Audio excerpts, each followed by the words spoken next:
Good morning and welcome. I'm Sherry Rannis, Program Director for Lumina Foundation's Preparation for Success team, a group that works on strategies around financial, academic, and social preparedness for post-secondary education among underserved students. We are so pleased you could join us to learn more about envisioning the next generation of student supports, the Foundation's new effort to learn about innovative and creative ways to improve practices, programs, and services in college access that might dramatically create increased positive impact on student access and success. I'm joined today by Vice President for Programs, Jim Applegate, Foundations and Learning Officer, Molly Martin, and Indiana University Center on Philanthropy Graduate Assistant, Kayla Elliott. My co-host today is our RFP co-author, Phoenix Wang, a strategist and consultant who specializes in education innovation. Let me now introduce Jim Applegate, Lumina's Vice President for Programs, to provide some context about this RFP. Thank you, Sherry. Without question, we live in a knowledge economy. I think that's a fairly oft-repeated and accepted phrase. The U.S. is not producing college graduates at the pace needed and with the skills required to meet the needs of a 21st century workforce. This has serious implications for the nation's economic recovery and equally important for the mobility and quality of life of low-income students, students of color, first-generation students, including adult learners. The lagging degree attainment rate in the U.S. is the result of a host of factors. And with this RFP, we seek to spur conversation around one origin of the problem, the lack of quality, timely, and easily accessible information and supports related to financial aid availability, college preparation, and application procedures. We currently are attempting to engage 21st century students via largely 18th century messages and 20th century technologies. We must do better, and we must do better at scale. We are excited about this opportunity to identify and partner with innovative college access professionals who might spur new thinking and initiate new approaches to the way we deliver student supports to college going. We thank you for your interest and your willingness to join us as Lumina Foundation embarks on what we think is a vital exploration of the next generation of student supports. Thanks, Jim. Next, a brief outline of the Next Generation Planning Grant RFP process and timeline.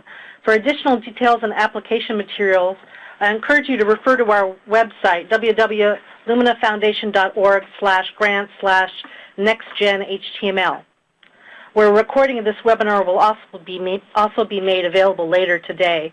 Molly, can you run through the logistics of the RFP for us? Certainly. This grant opportunity is for a 6 to 12-month planning period and is offered to individuals and organizations in the college access community who serve 200 or more individuals annually. Entities eligible to apply for planning grants include 501c3 organizations, state systems of higher education, and regionally accredited community colleges, 2-year and 4-year institutions. We will again highlight eligibility a little later in the webinar. For-profit educational institutions and corporate entities may not serve as the lead applicant for this RFP, but may partner with eligible applicants, and we can discuss what that looks like a little bit later. Proposals are due by 11:59 p.m. Eastern Time on September 26th. The proposal should reflect a commitment to upgrading college access efforts aimed at traditional age or adult students. We seek approaches that plan to accomplish that upgrade through the integration of technology. We are particularly interested in proposals that reflect some key principles, namely approaches that are student-centered, easy to access and use, streamlined, efficient, and repeatable or scalable. Thanks, Molly. We had one request for a repeat of that website address. You'll see it on our slides, www.luminafoundation.org/grants/nextgen. Thanks very much, Molly. Before we take your questions from our audience members, I'd like to ask Phoenix Wang to share with us some of her perspectives on these principles that Molly just spoke about: student-centered, easy to access and use, streamlined and efficient, and repeatable, scalable. Phoenix, what does it mean for an approach to be student-centered and accessible in a new technological culture? I like to think of student-centered solutions as those that reflect the student population's point of view, encompassing their academic, social, psychological, lifestyle expectations or needs. Solutions that are intentionally easy to access and use tend to share a number of attributes. For example, they might leverage digital media and technologies that are already part of students' lives. They might incorporate multiple touch points for information and support delivery, like in school, out of school, through the web, on mobile devices, and even through traditional media like television. Most of all, they offer simple, engaging, and responsive user experiences. The essence of all these design elements is to go where students are in terms of how they think and what they do. We need to pay close attention to the skill level and expectations of today's adolescents and young adults and incorporate that knowledge into our approaches to student supports. Phoenix, I'd also like to put you on the spot again. Could you highlight for us 2 or 3 particularly innovative trends in thinking around the intersection of student supports and education technology? Yeah, there's a number of examples that are responsive to one particular underlying problem that the college access community perhaps is trying to solve. That is, how can we make hard decisions easier for students? So let me kind of point to 2 examples, and these are only examples for illustration. One way to think about possible solution set is to consider how we enable more open access and transparency to information, and tailoring that to each individual's unique needs and expectations. Let's take online college matching as an example. At present, we have services that can take a student's academic performances as well as college size and location preferences and match them to a list of colleges. It would be interesting to consider open models, API-based, that are accessible anytime and anywhere and also allow others to build upon. And what if instead of students receiving a printout of static information, we have more of a TurboTax experience that guides students through the decision-making process step by step. Another way to tackle the decision-making problem would be to look at behavior modification research. Think of Weight Watchers in the 12 Steps program. These share a few common attributes such as goal setting, small achievable steps, modularized information chunks, peer group support, et cetera, et cetera. Instead of a massive information website that tend to look more like a news or magazine website, perhaps map out the incremental steps toward a larger goal and create the personalized and guided experience. There are a number of great examples in health and wellness and a few emergent ones in learning and instruction on the education side. As you consider your proposal, I would highly recommend that you think about the design principles behind a student-centered experience. You might want to develop your own hypothesis around what these principles are, and the planning phase would be a good time for a thorough exploration. And finally, Phoenix, can you reflect on the idea of technology as vital content for this work, but not as the only element in this work? Yeah, I mean, by no means should we lead with technology. I think technology enables us to change how we do things and to make our lives easier. Students used to have to travel great distances to college fairs. Now they can attend college fairs online.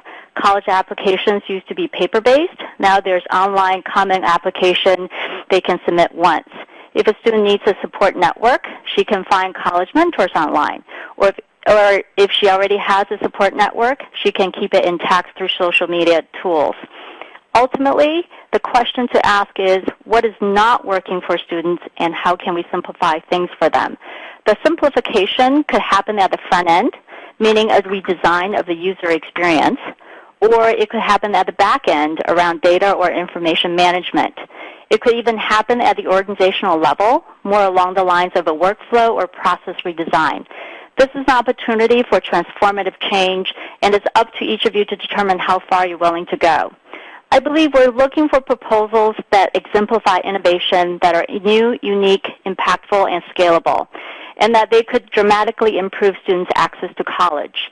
The types of innovations could be any one of the following. They could be product innovation, anything that creates a unique user experience that's widely accessible, engaging, personalizable, and cost-effective. They could be process innovation, anything that redefines institutional processes, policies, and structures to more efficiently address students' needs. It could be organizational innovation, anything that creates organizational partnerships or multi-sector collaborations to target demographic groups' needs and to achieve economies of scale. And finally, it could be technical innovation. Some of you are really adept at solving major technical problems that could be leveraged to transform the landscape fundamentally. Thanks, Phoenix, for your very thought-provoking comments. Let's turn to our participants and your questions about this RFP and about current innovations in student supports. But right before we do, let's address once again a fundamental question that folks must have questions about, which is our organization eligible to apply? A key feature of this RFP is the eligibility criteria in it. As Molly mentioned, organizations that hold 501(c) status and that serve 200 or more individuals annually are eligible to apply. The key is that the lead grantee organization holds not-for-profit status. Other partners in the planning do not have to be non-for-profit. Partners who can be either not-for-profit or for-profit entities can be sub-grantees to the lead grantee organization, for example. There is an opportunity to explain who those partners are and why they are part of the project in the proposal writing process. I might add that the partnership from our point of view is defined broadly. It could include things like hiring outside consultants or experts, having venture capital angels come in as advisors. Just explain why you choose your partners you do and what they're going to do, and that will be sufficient. So now let's turn to our questions. Molly, what's our first question? We'll begin with a question about the scope.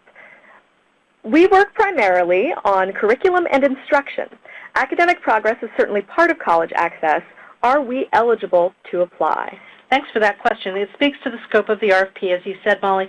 We agree with you. Academic preparation is such a large part of why a student may or may not be able to progress to post-secondary education. It's actually the primary element, we think.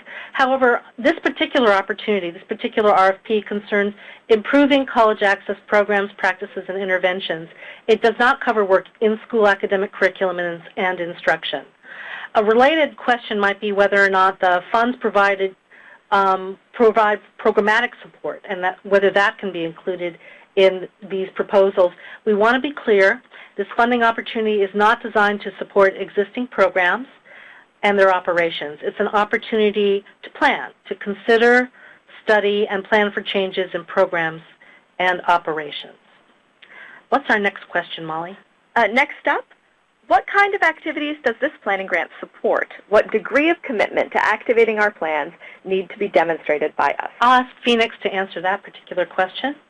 Yeah, I think the scope of planning activities could be quite broad. It could include concept design, implementation planning, concept testing, prototyping, or piloting to refine user requirements.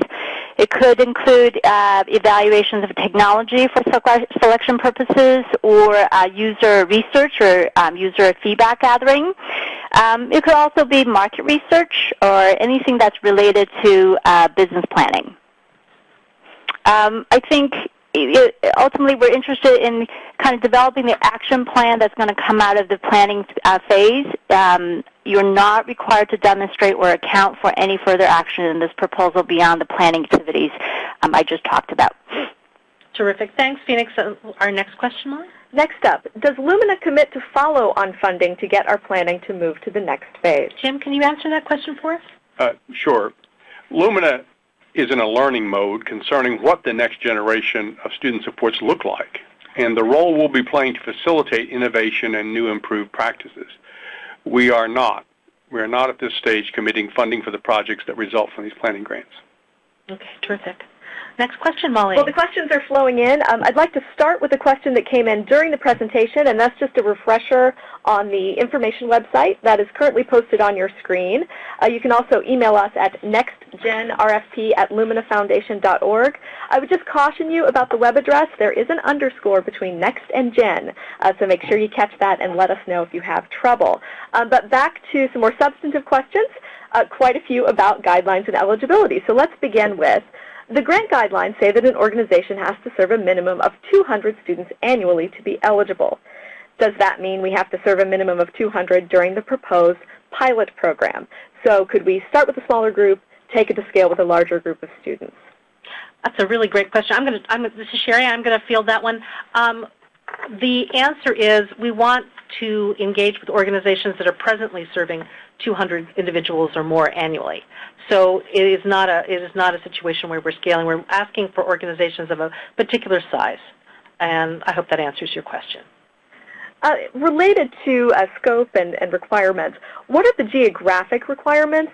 We have folks writing in from a regional community college that serves 7,000 part-time FTE students.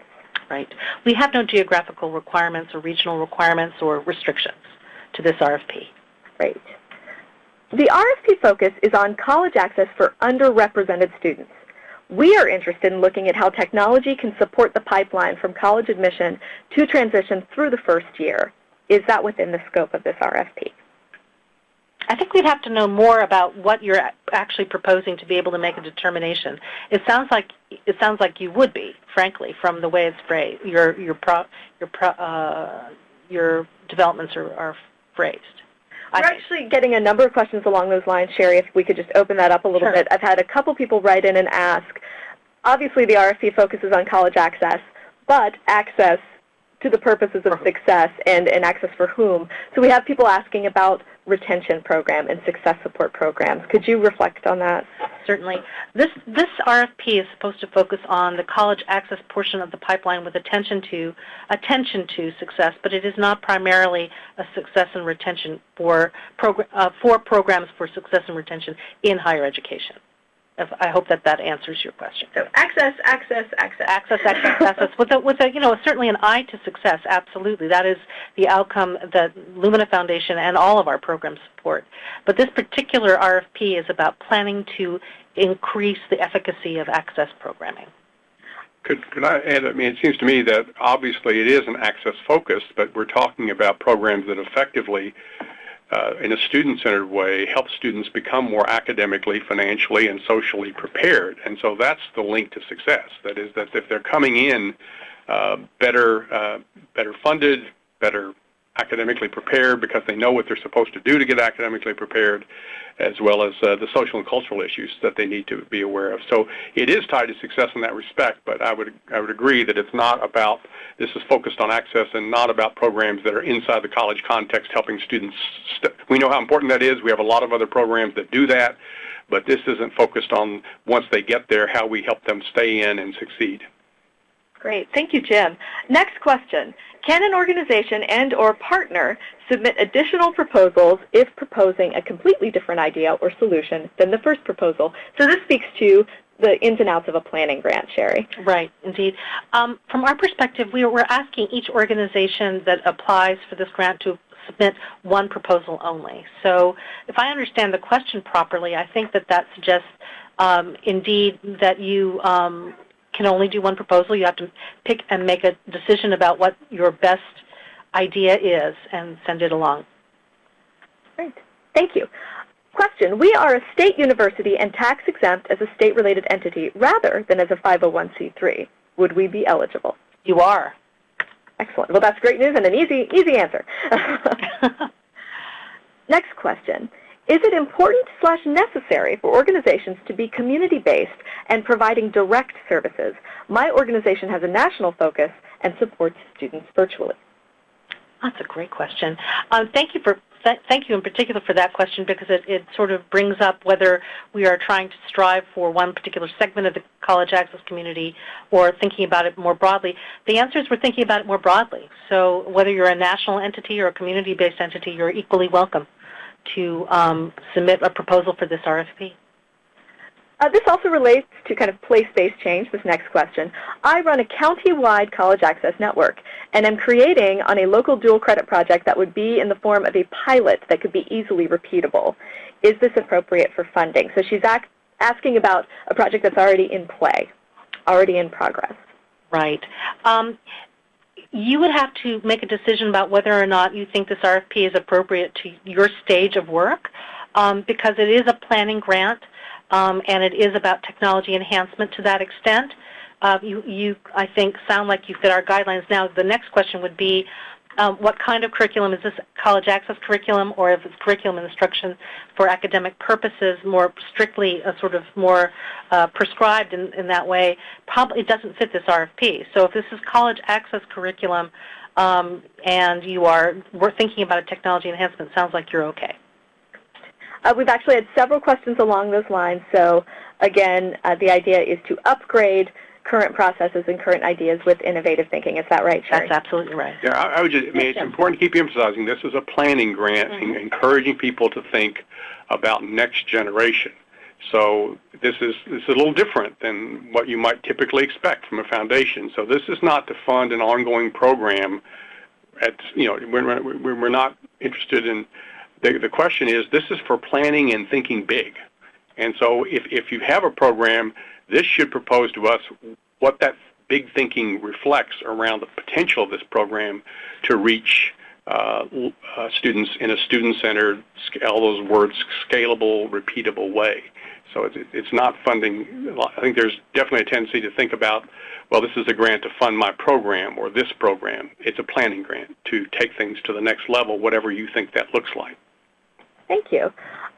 Just to take a break from some of the more topical questions, and let's talk a little bit about mechanics and answer some easier questions up front. We've been asked, how can we obtain a copy of today's presentation? You'll see that the website is posted in front of you, and a recording of this webinar and the associated presentation will be there. You can also contact the email address if you need additional assistance. We have been asked, how large are the grants that Lumina is expecting to give? Another mechanical question, Sherry. Oh, that's a great question. So as we mentioned in the RFP and on the website, we are looking at requests for planning grants of $150,000 to $200,000 for 6 to 12 months of planning. So that's your scope and your window for your proposal. 6 to 12 months, $150,000 to $200,000 budget. And if you are, as one person has asked, currently under consideration for another funding opportunity from Lumina, as I'm aware, there shouldn't be a limitation there. You should be fine to apply. So please ask us if you have questions. Just email that address. Another kind of operational question. We are a large research university, and it's likely that several people received this invitation to apply. Can we get a list of invitees so they can strategize a little bit about who else might be in on this, Sherry? So you can certainly ask that question of us offline, and we'll see if we can help you. We do realize that the restriction of one proposal from an entity is something that everyone needs to keep in mind, and lots of organizations have lots of different groups within them that are working together but also separately sometimes on different trajectories. So we'll try to help you as much as we can offline if you submit your name to us, and we'll see what we can do to help you out on that. I might add, we sent this RFP out as an open invitation, however, so we had a mailing list, but the invitation very purposefully, intentionally, has migrated well beyond probably our initial mailing list. So all we have is our initial mailing list to help you with. The invitation could have spread quite far and wide and gone back to your colleagues, and we wouldn't know it. So we'll help you as much as we can, but we may be limited in what we can do. Thank you. And one final thread on the idea of how to apply. Can you talk more about how to submit as a partnership grant? Does there need to be a lead organization, or can it be cooperated by two nonprofits? Oh, that's a very good question. I think we envisioned it as one lead organization, because in our grant-making system we actually have to sort of designate a lead, even if it's just a technical lead. But in your proposal description of your partnership or your affiliation between organizations, you can explain that you're actually co-sharing, and the partnership, you've just designated one entity to be the grant receiver, which is what we'll need anyway. I hope that makes sense. Great. And if you have additional grant management or proposal questions, again, please let us know via email. Let's move back to some of the thematic areas. To what extent do you see this grant applicable to student-centered services aimed at leveraging technology to assist adults who are returning to complete a degree or certificate? I'm going to ask Jim to answer some of that a little bit more broadly, but at Limited Foundation we think about our student population, our potential student population, as entrants into post-secondary school, and we think broadly about that. We'd like to talk a lot about the 21st century student. That's a student who's not a student necessarily who just exited high school and is about to make a decision about their next step, but rather all kinds of folks, students who may have gone to an alternative pathway to complete their K-12 education and their credentialing, students who are adults who are returning for new training and credentialing or a degree. We have a very broad range. I mean, we think the 21st century student is actually the key in a lot of ways to thinking about college access, but I'll certainly like to have Jim weigh in a little bit more on the subject of adult learners and their importance. Well, yes. I mean, I think the short answer is yes. We are interested in new ways of delivering the kind of information and background to adult students as well as to what we might think of as more traditional students. Although, as Sherry said, I think a lot of our traditional access work has focused on what we call traditional students, and we certainly are interested in scaling that up. But we have students, as Sherry suggested, coming in alternative pathways from K-12. We have adults with only a high school diploma who need to come back and get a college credential or degree. Yes, we're interested in and I would suspect that while some of the innovations may be tailored to one target group or another, there would be ways of thinking about this that would help us to encompass all these students that don't fit into our relatively neat boxes where we're starting in the junior or sophomore year of high school to help them get ready for college. I mean, that's a population we care about, but certainly not limited to that. Great.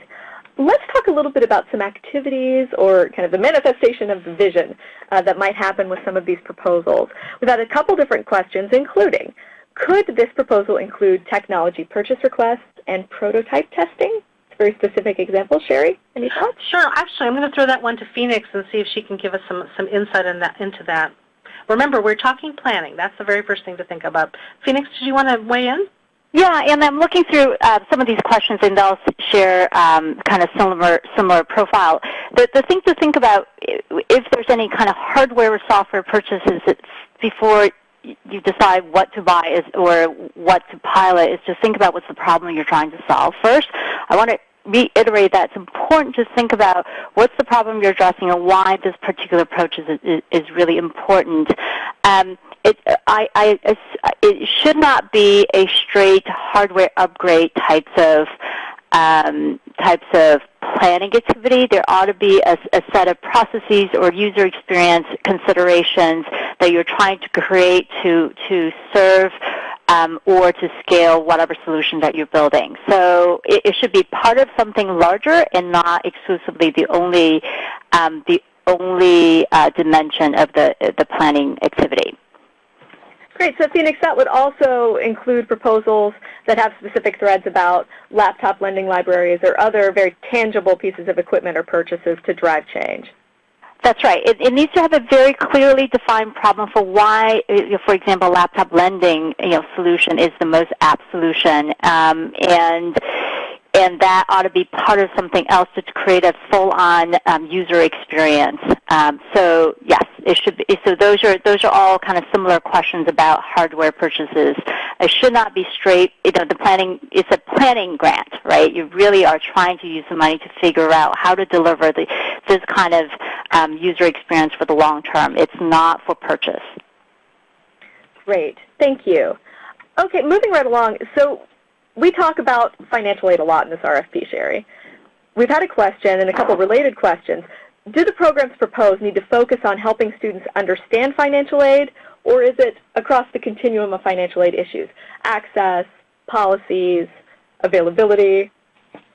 So we very intentionally didn't call out any one particular angle or aspect to the range of student supports around financial aid and other kinds of supports that college access organizations provide, because we want to know what you think are the kinds of problems that you care about, that you want to try to resolve through technology enhancement. So we don't prioritize or rank or hold higher any particular element of the college access span of activity. Rather, we're excited to find out what you all think are the biggest problems to solve. And if you all, for example, decide that it's financial aid literacy that's the thing that you really want to tackle, that you really want to think about in terms of enhanced user experience and sort of much clearer and easier to find information, more power to you. That's terrific. But that's just one of probably, I don't know, 24 different kinds of elements to college access that could be considered worthy of a planning grant. Yeah. Great. It could, again, I think it's very important. This is about next generation and innovation, and so this is an opportunity for, in some ways, for you as folks with deep expertise and experience in the field to take a step back and to think about what are the real challenges you're facing. Back to Phoenix's comment, we have phrases like one arm around every child, a laptop for everybody. But do we start there, or do we start with thinking about what does that next design look like, and what are the, most importantly, design for what, to solve what kinds of problems, and really that have the potential because of their student-centeredness, because of the ways in which they can be made cost-effective, can move to scale. I mean, we can't get where we want to be by serving tens of thousands of students. We have to serve millions of students and do it effectively, but also efficiently. Thank you. And just a reminder to all of our speakers to just keep the volume loud so we can be heard across a variety of platforms. And again, if you need any clarification after the webinar, please contact us via email.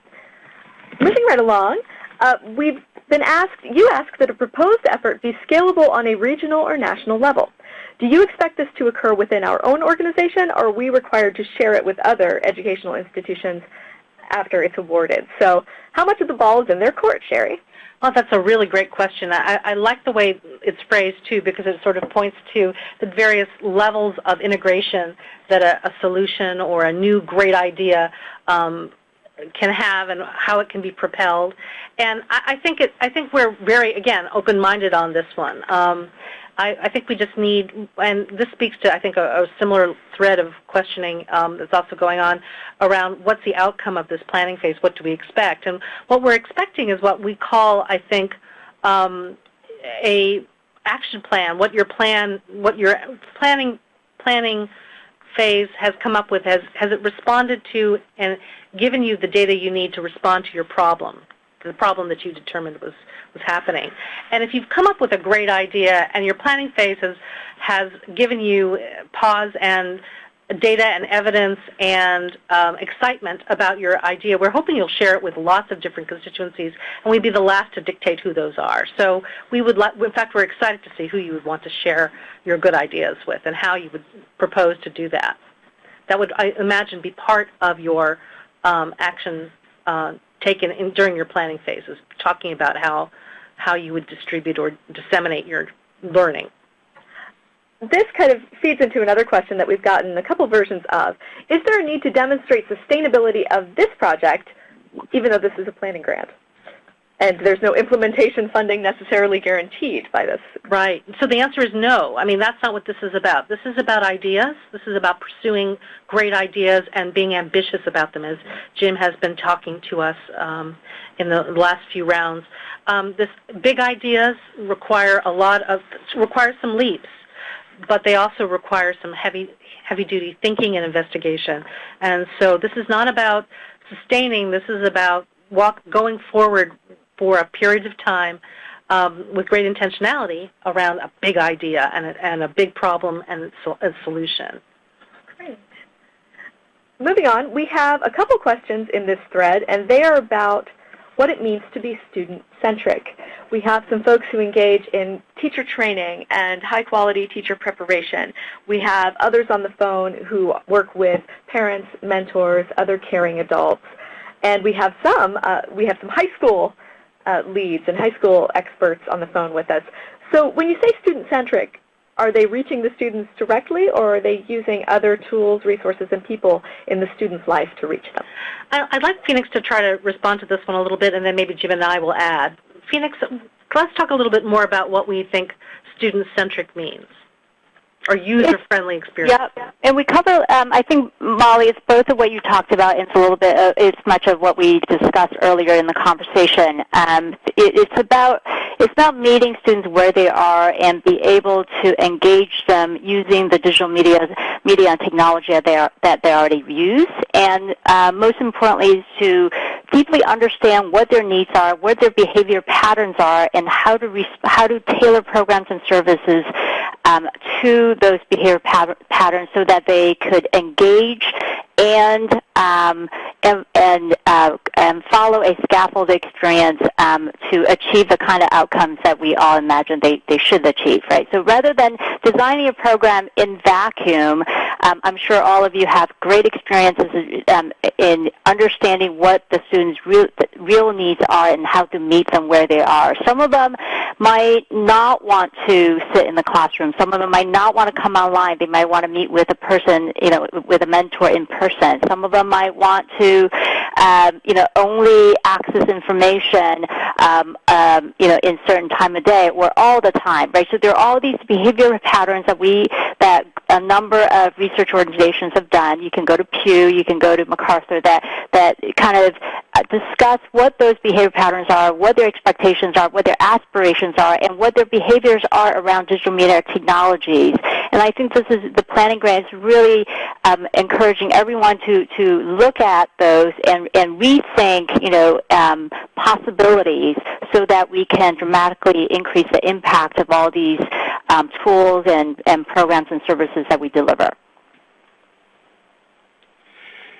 Yeah, I think, again, it's not starting with we want to use teachers or we want to use this, but starting with the student experience. And what are, as was noted earlier, what do we see as the barriers, the obstacles, and the opportunities that exist to really help students to prepare? So I think everything is driven by that identification of what students need, not what, beginning with the assumption that somehow working through teachers is the right way to go. I think that's probably, you're too deep already. And the other thing I'd add there is I think as we think about that student-centric experience, we're really looking for innovation here, and I'll use the overly used word recently of disruptive innovation within this space. And think about who on your partner side. We have certainly targeted this respecting the expertise and depth of experience of organizations that are currently working in this space. But if you're really trying to take a step back and think about what would that next generation of work look like, you may want to think about some unusual partners that you want to bring to the table with you that aren't necessarily, quote, in the college access space. There are certainly some other areas and industries that are reaching students in pretty innovative, creative, Phoenix knows this better than I do, but wonderful ways, not necessarily around college preparation, but they're certainly reaching them. And some ways they're reaching them some of us might not like, but nevertheless, I think thinking about who your partners are to help you think really creatively and innovatively is a very important part of this process. And again, it may not be the usual suspects is all I'm saying. Right. I mean, we're emphasizing, we say this in the RFP, innovation, impact, so the resolution of a problem so that it will have greater impact with students, and creative collaboration. This notion of being able to reach out and partner with the folks who aren't the usual suspects or folks that you haven't perhaps been in contact before, or maybe you already have. Maybe you already have sort of reached out, but you haven't had the opportunity, the occasion, or the resources to start working together. And this is an opportunity to do so again, subject to this notion of high level of innovation and high impact solutions to issues surrounding college access. This is a perfect segue into a terrific question. How can we find potential technology partners for our proposals? And I'd like to start with Phoenix on that, if I might. So, absolutely. Phoenix, do you have any thoughts on resources? We are in the final stages of cleaning up a database. We have a growing database, of interesting technology partners that you might want to look at, and I believe that could go live in about another 24 to 36 hours. I think that would be a resource, and that will live.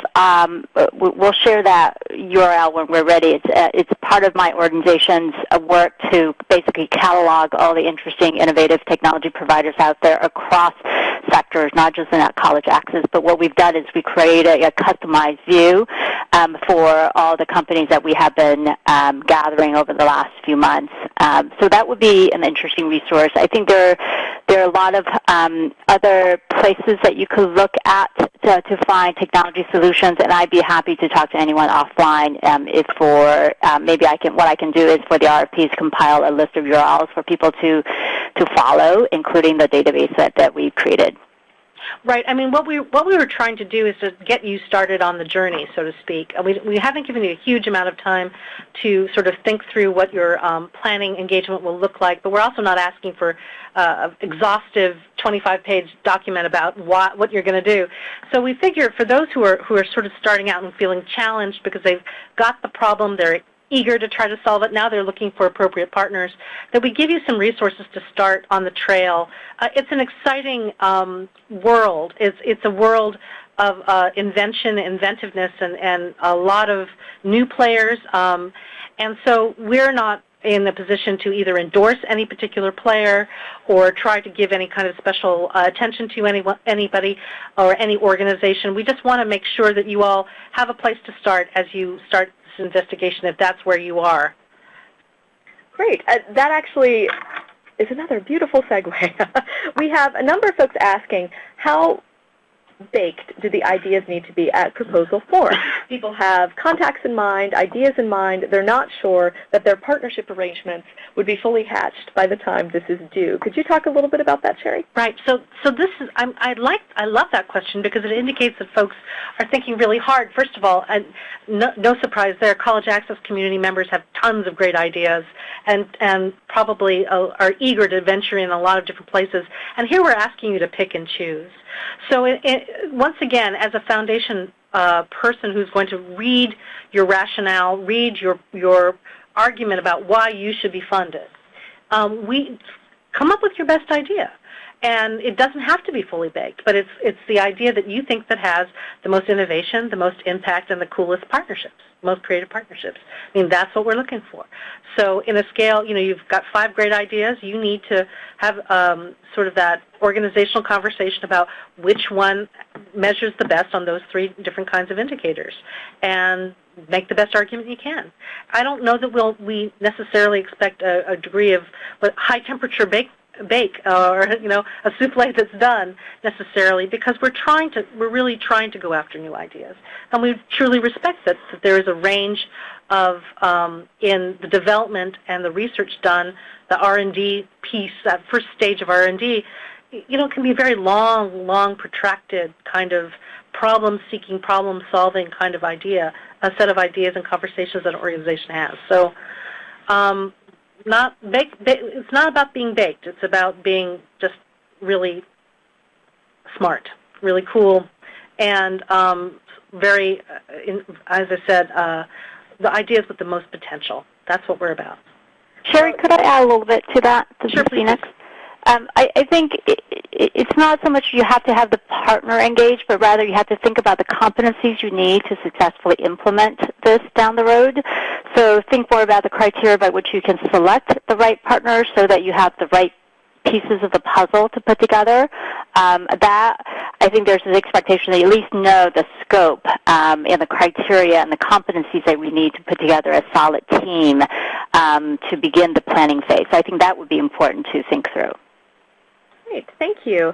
One really important question, and when Sherry said cool ideas, it certainly comes to mind. Will proposals be held confidential? They have some patent-pending technology in play. Oh, absolutely, absolutely. We want to reassure you on that front. Lumina Foundation has gone through a series of RFPs, and we hold both material we receive and our selection process highly confidential. Great. We have some process questions, and I'll try to hit these on the high level and again remind folks to access our website and email us with additional questions. The deadline date will stand as is, as does the 4-page requirement. We understand that that's not a terribly illustrative document, so we're asking for your best 30,000-foot thinking and your newest ideas. If an organization has 2 existing technologies and they want to merge them, that's a pretty big project, but we think you can roll it up and give us the highest points. To that end, we will not be providing additional technical assistance leading up to the RFP deadline. We are happy to answer questions about requirements, scope, and as Phoenix said, we will be sharing resources for connecting to potential technology experts in the field. But beyond that, we won't be able to provide one-on-one assistance in preparing these proposals. We do apologize for that because we know there are lots of exciting ideas we would love to hear. I want to make sure I hit other process issues. I see many things that Phoenix has answered, which is great. We've had quite a few questions about personnel costs. So Sherry and Jim, we have people who are interested in hiring consultants, part-time staffers. On the flip side of that question, we have people asking, is that really what this planning grant is about, hiring people? So could you just remark on that? Well, people are ideas, and people are discussions, and people are planning, right? So from our perspective, you can make the case for hiring who you want to get this planning phase done. And we're trying to be very open-ended about it. And no, it's not just about hiring people for people's sake. I mean, planning is about good minds coming together to try to problem solve and come up with a good idea, moving a good idea to the next level, basically. Jim, did you want to say something? Yeah, I mean, I think going back to what Phoenix said about, so what's the problem you're trying to solve? Right. What expertise do you need to have around the table to be able to solve that problem? And that idea of maybe you don't have all the partners locked in, but you have a clear sense of criteria. We need people who can think smartly about X or Y. If you've got those internally, that's fine. If you need to go external, that's fine too. This is a little bit different approach. I mean, I would say that in some of our other grant making areas, if we're trying to fund something that we want, it's an implementation piece. And we see that everybody who's doing the implementation work, we're paying for. That's, in that context, that's kind of a red flag, because then the question arises from a sustainability standpoint, what's going to happen when our money goes away? But in this case, this is a planning innovation grant. So I think the idea of having a clear sense of what the problem is you're trying to solve, what kind of expertise and innovative thinking do you need to have around the table to really get at that problem, and then internal, external hiring, that all flows from that, not a sense of we need some people. I mean, that's for capacity. For capacity for what? And so the same answer, as Phoenix alluded to earlier, would apply to equipment, technology, to support what? What big idea? What emerging idea? Make your best argument. Yeah. That's very, very helpful. I wanted to raise kind of a theory, art of the work type question that's come up.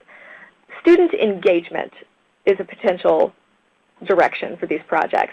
Someone asks, are we raising hopes, raising the stakes, when there may not be implementation funding to follow? How cautious do our proponents need to be? Go ahead, Jim. Well, I mean, what a radical idea when we're trying to be student-centered and think about what are the real problems students face, and how, and trying to get a handle on what we really need to be solving to engage students in that conversation in terms of understanding. I think that makes total sense. But again, so what you're engaging them with is their voice and their perspective and their wisdom to help you think about what really the innovation is that will address their needs. So I'm not sure, as far as raising their expectations that then something's going to be given to them or they're going to get some support services. I don't know if that's a separate question. I think, but the idea that you're engaging students in this innovation conversation is wonderful. Very powerful. Yeah. I want to make sure I let Phoenix jump in if she needs to. Phoenix, is there anything that you've wanted or needed to add on the last few questions? Nope, I think Jim hit it right on. And I would, personally, I would think about the user research piece, right? Really spending some time understand the context and the needs of students before you define the problem and before you even define the solution. I would, in making the case for any kind of purchase or staffing or planning activities, is really have to well define why and the rationale for solving that particular problem. And that has to very much be rooted in what we understand to be students' needs and expectations.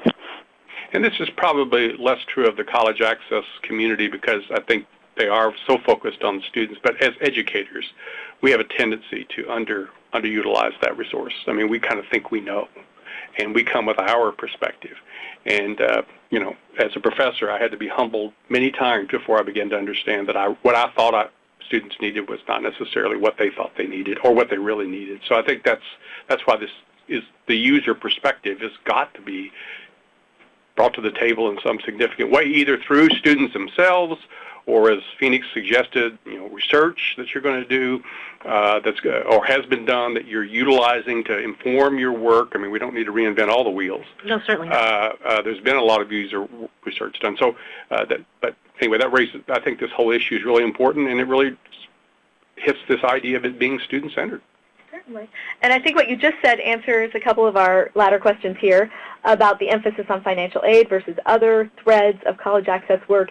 It is about where there are gaps and where there are opportunities to really spur growth in these areas. So I would advise our applicants, as I know you would, to focus on what they know, what they think they can challenge, and what they think they can reframe. So it's very exciting work. Just in the interest of time, I'd like to take one last procedural question and also let you, Sherry, kind of close out with some reminders about the RFP itself. As we pose this final question, I want to let all of our participants know, again, the website and email information are on your screen now. Please reach out. We were, for a while, logging questions as answered verbally, so you may have seen your question answered or a similar question, but again, we are always happy to elaborate. So this final question is, what is the review and selection process? What does that look like, Sherry? Great question. So Lumina Foundation has a sort of a pretty simple process. We've created a review rubric that honors those principles we've been talking to you about: innovation, impact, and creative collaboration. We have we do eligibility screening to make sure that everyone is, within those eligibility guidelines that we've also been talking with you about, that this program is really a program about, project is really a proposed planning grant for college access or not. We'll be screening for that. And then we have a group of external advisors and a group of internal reviewers here at Lumina that will use this review rubric and rate and rank our top proposals. I think one of our questions also was, how many planning grants are we planning to make? We're planning to make up to 5 this year through this round of RFP. So that's the answer to that one. And I hope I answered that question. Great. Thank you. And Sherry, did you want to talk a little bit more about just some final reminders on date, eligibility, any of the what's what? The what's what, exactly. I like the way you put that, Molly. So I wanted to remind folks, if they have additional questions and questions that weren't answered through this webinar, will be accepted through our RFP website. That we're committed to responding to you between 24 and 48 hours of your question. We're not accepting questions in any other media, any other fashion, so please do use the RFP website for your questions or additional questions that you may have. All proposals are due to us by 11:59 p.m. Eastern Standard Time on September 26th. They should be filed electronically, following the directions on that RFP proposal form that you all have seen. And please also remember, we won't accept any incomplete proposals. This is a very short proposal, rather simple proposal, because it is for a planning grant, so we're hoping that it won't prove to be a burden to you all.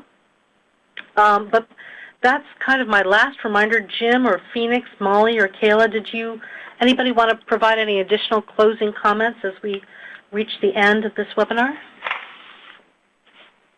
I would just say again, this is an opportunity to take a step back and think about, what ground in a student perspective. What are the problems we need to be solving, and what are ways to solve these innovatively, and in a way that could potentially be taken to scale. I know we use that word a lot, but there are college access programs out there that are